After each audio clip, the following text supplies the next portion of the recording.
ప్రేక్షకులకి కృష్ణవేణి గారు సుజాత గారండి, సుజాత గారు స్టూడియోలో ఉన్నారు. రైట్. రాష్ట్రంలో అనేక సంఘటనలు పెను మార్పులకి పరిష్కారాలకి తరలింది. అయితే ఇక్కడ మనం గమనించాల్సింది ఏంటంటే గత ప్రభుత్వం ఏం చేసిందా ఎలా చేసిందా అనేది ఒక పార్ట్ అయితే, మా కుటుంబ ప్రభుత్వం ప్రజలకు ఎలా న్యాయం చేయాలి, ఎలా సహాయం చేయాలి, ఎలా రాష్ట్రం అభివృద్ధి చేసుకోవాలని టాస్క్.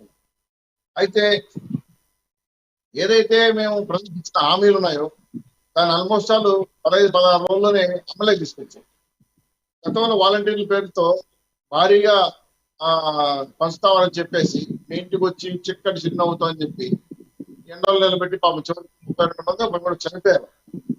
ఇంత భారీగా ఇబ్బంది పడిన ప్రజల్ని ఒక్కరోజులో 95% పైచిలుపు సచివాలయ సిబ్బందితో టాస్క్ లాగా చేయటం వల్ల బ్రహ్మాండంగా ఆ సమస్య సక్సెస్ అయింది. సో సమిష్టిగా చేయటం వల్ల ప్రభుత్వ జవసత్యాలు, ప్రభుత్వ బలాన్ని చూశారు. అయితే దీన్ని ఎన్ని రకాలుగా చూసినా తెలుగుదేశం పార్టీ మాత్రం చాలా స్పష్టంగా క్లియర్ గా ఉన్నాం. నేను చాలా క్లియర్ గా రాష్ట్రపతి కూడా చెప్తున్నాను, జనసేన, తెలుగుదేశం పార్టీ, బీజేపీ అదొక బాండింగ్. దాంట్లో ఏ సమస్య వచ్చినా పరిష్కారానికి మా యువ కమిటీలు ఉన్నాయి. దీన్ని ఎవరో గతంలో మేము ఓడిపోవడానికి ఎంత ప్రయత్నం చేసి బ్లూ మీడియా అదేగా కొంతమంది పేటీఎం బ్యాచ్ చేసిన ప్రయోగాలు చాలా ఉన్నాయి విడగొట్టడానికి. సింగిల్ గా రండి, సింపుల్ గా రండి, మీరు కలవద్దండి, మీరు వాళ్ళతో కలిసేది ఏంటి అని ఇది కూడా మనం ఎదుర్కొన్నాం. ఇప్పుడు కూడా మీ మాటకు ఒక్క మాట కట్టొచ్చా చౌదరి గారు, చిన్న మాట అడ్జస్ట్మెంట్. బ్లూ మీడియాతో పాటు కొంతమంది ఎల్లో మీడియా కూడా మీరు కలిసి ఉన్నట్టు లేదుగా ఉన్నట్టుగా బయట వినికిడి ఉంది, ఉన్నారా లేరా? అలాంటి మీడియా ఉందా లేదా మీ దగ్గర? సార్ మాకు ఏ మీడియా లేదు తెలుగుదేశం పార్టీకి. మాకు సాక్షి పేపర్ లేదు, సాక్షి టీవీ లేదు. ఉన్న మీడియాలు ఏమైనా ఉంటే వాళ్ళు ఏమైనా ఉంటే చెప్తే వస్తే రాసిచ్చేస్తాం మేమే.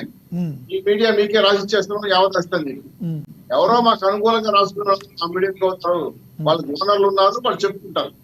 అంతేగాని ఎవరో నయనానందం కోసం లేదంటే ఆ సైనానందం కోసం మాట్లాడే మాటలు మేము వినదలుచుకోవాలి. మా కుటుంబంలో ఏ సమస్య వచ్చినా పరిష్కారానికి మా రాష్ట్ర పెద్దలు, రాష్ట్ర నాయకులు ఎప్పటికప్పుడు సిద్ధంగా ఉన్నారు. అసలు మాకు సమస్యలే లేవు. ఇదిగో తోక అంటే అదిగో ఒప్పుకుంటే నాకు అర్థం కాలేదు. ఎవరో ఏదో ఎక్కడో వాసన వచ్చిందని చెప్తే దాన్ని ఏదో బాంబు వేసారు, మళ్ళా న్యూట్రిన్ బాంబు అయిపోతారు అంటే అది చిరువు కథలు రాయడానికి మనకు వస్తాయి తప్ప దీనివల్ల ఏ ఉపయోగం లేదు. ఆ కథలు రాసుకుని ఏదైనా వాళ్ళు సినిమాలు తీసుకోమని చెప్పండి. కానీ జనసేన, తెలుగుదేశం పార్టీ, బీజేపీ మధ్య దూరితే నష్టపోయేది వాళ్ళే. ఇలాంటి తక్కువ మార్గాధికారులకు చూసేసాం, ఎలా బాండింగ్ విడగొట్టాలని ప్రయత్నం చేశారు, ఏదో రక్షణ కులపిచ్చి పెట్టారు, అదే పెళ్లిళ్ళు అన్నారు, అవినీతి అన్నారు, ఇన్నే చెప్పారు. అవన్నీ జనాలు నమ్మలా. ప్రధానంగా కొంతమంది అనే మాట ఏంటంటే సార్, ఔత్సాహికులు అనుకోండి, సామాన్య ప్రజలు అనుకోండి, కార్యకర్తలు అనుకోండి, జనసేన కొంతమంది కార్యకర్తలు అనుకోండి, ఎవరైనా డొక్కా సీతమ్మ గారి మాటని ఎందుకు టీడీపీ కార్యకర్తలు కానీ టీడీపీ నేతలు కానీ నోటేమంటే ఎందుకు రావడం లేదు, ఓన్లీ అన్నా క్యాంటీన్ అనే ఎందుకు అంటున్నారు అని పవన్ కళ్యాణ్ గారు నిన్న కూడా డొక్కా సీతమ్మ గారి విశిష్టత గురించి మరొకసారి ఎందుకు చెప్పాల్సి వచ్చింది అంటే అంతకుముందు ఉన్న టీడీపీ నేతలకు కానీ కార్యకర్తలకు కానీ తెలవదా? ఇది వాళ్ళు అడిగే ప్రశ్న.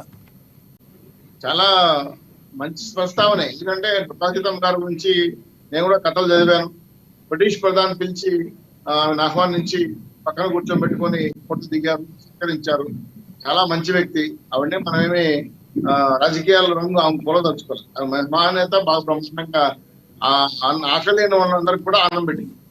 సో మేము మా ఎన్నికల ప్రణాళికలో అన్నా క్యాంటీన్లు మళ్ళీ తెరుస్తామని చెప్పి ఎన్నికల ప్రణాళికలో పొందుపరిచి దాంట్లో మాకే వివాదాలు ఏమి లేవు.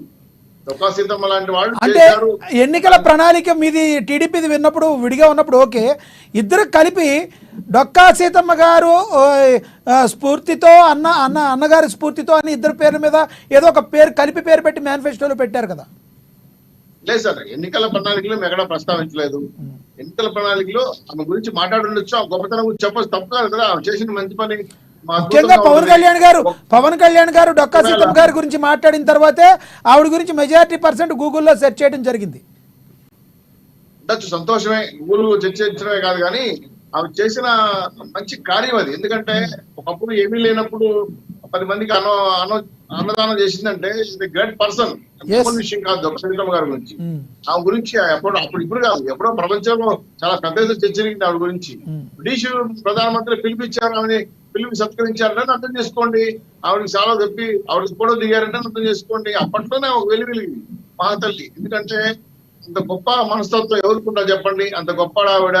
ఆమె చేసిన దానం చిన్నదానం కాదు.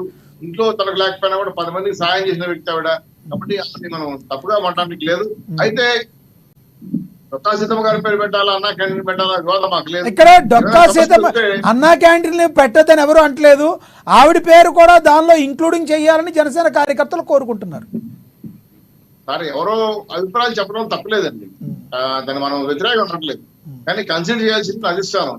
సో బాబు గారు, పవన్ కళ్యాణ్ గారు, బీజేపీ గారు కూర్చొని మాడుకుంటారు అవసరం పెట్టాలా వద్దా, లేదా ఇంకో పేరు పెట్టాలని. మా పేరు వివాదం లేదు. మేము జనానికి సహాయం చేయదలుచుకున్నాము, జనానికి ఆకలి తెచ్చాలనుకున్నాము, ఆకలి తీరుస్తున్నాము. ఏ అన్నా క్యాంటీన్లు పేదవాడికి న్యాయం చేసిందో అదే అన్నా క్యాంటీన్లు ధ్వంసం చేశారు, పగలు కొట్టారు, వేరే అంగళ్ళకు వ్యాపారులకు మార్చేసుకున్నారు.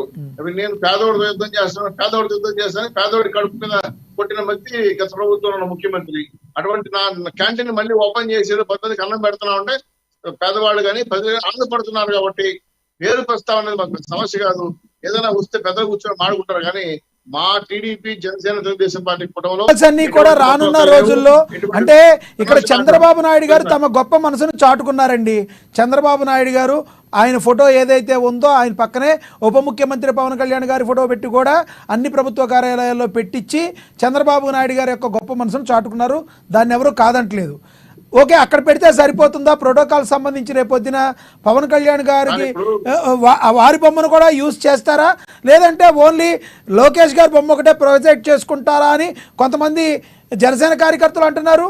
మరి వైసీపీ కార్యకర్తలు కూడా కొంతమంది అడుగుతున్నారు, ఏంటంటే జనసేన కార్యకర్తలు మీ పరిస్థితి ఏంటని అడుగుతున్నారు. నేను మొదట చెప్పేటప్పుడు చెప్పాను, కుటుంబంలో ఏదో కారణాలు చూపించి వివాదం పెట్టాలని ఎదురు చూసే వాళ్ళు చాలా మంది ఉన్నారు. వాళ్ళ మెయిన్ గేమ్ లో మేము పడదలుచుకోలేదు. వాళ్ళకి మెయిన్ గేమ్ వాళ్ళు వాడుకోమని చెప్పండి, ప్రజలు నిర్ణయించుకుంటారు ఉండాలా వద్దా అనేది. మేము చాలా క్లియర్ గా ఉన్నాం. మాకు ఫోటోలు పిచ్చి లేదు. జగన్మోహన్ రెడ్డి గారి బ్యాగుల మీద, చిక్కీల మీద, చాకరీల మీద బొమ్మలేసుకుని పిచ్చి మాకు లేదు. మేము సర్కారు వారి ముద్రతోనే ముందుకెళ్తాము. అవసరమైన చోటే పవన్ కళ్యాణ్ గారు, బాబు గారు ఫోటోలు పెడతారు, బీజేపీ వాళ్ళు కూడా ఫోటోలు పెడతారు. మాకు ఈ ఫోటోలు పిచ్చి లేదు. మాకు రాష్ట్ర పరిపాలన ముఖ్యం, రాష్ట్ర అభివృద్ధి ముఖ్యం. రాష్ట్రంలో ఇబ్బందులు పరిష్కరించుకోవడం కోసం లాండ్ ఆర్డర్ కానీ ఈ రోజు దాని మీద కన్సిడర్ చేస్తాం. కానీ ఇటువంటి చిల్లర వ్యవహారాలు మీకు దూరంగా ఉంటాం. మాకు అవసరం కూడా లేదు. పేర్లు అంటారా, పేరు పెద్ద నిర్ణయిస్తారు, వాళ్ళకి అవసరం అయితే మార్చుతారు, లేదా పెట్టుకుంటారు. ఆ పేర్ల మీద కూడా మాకు సమస్య కూడా కాదు.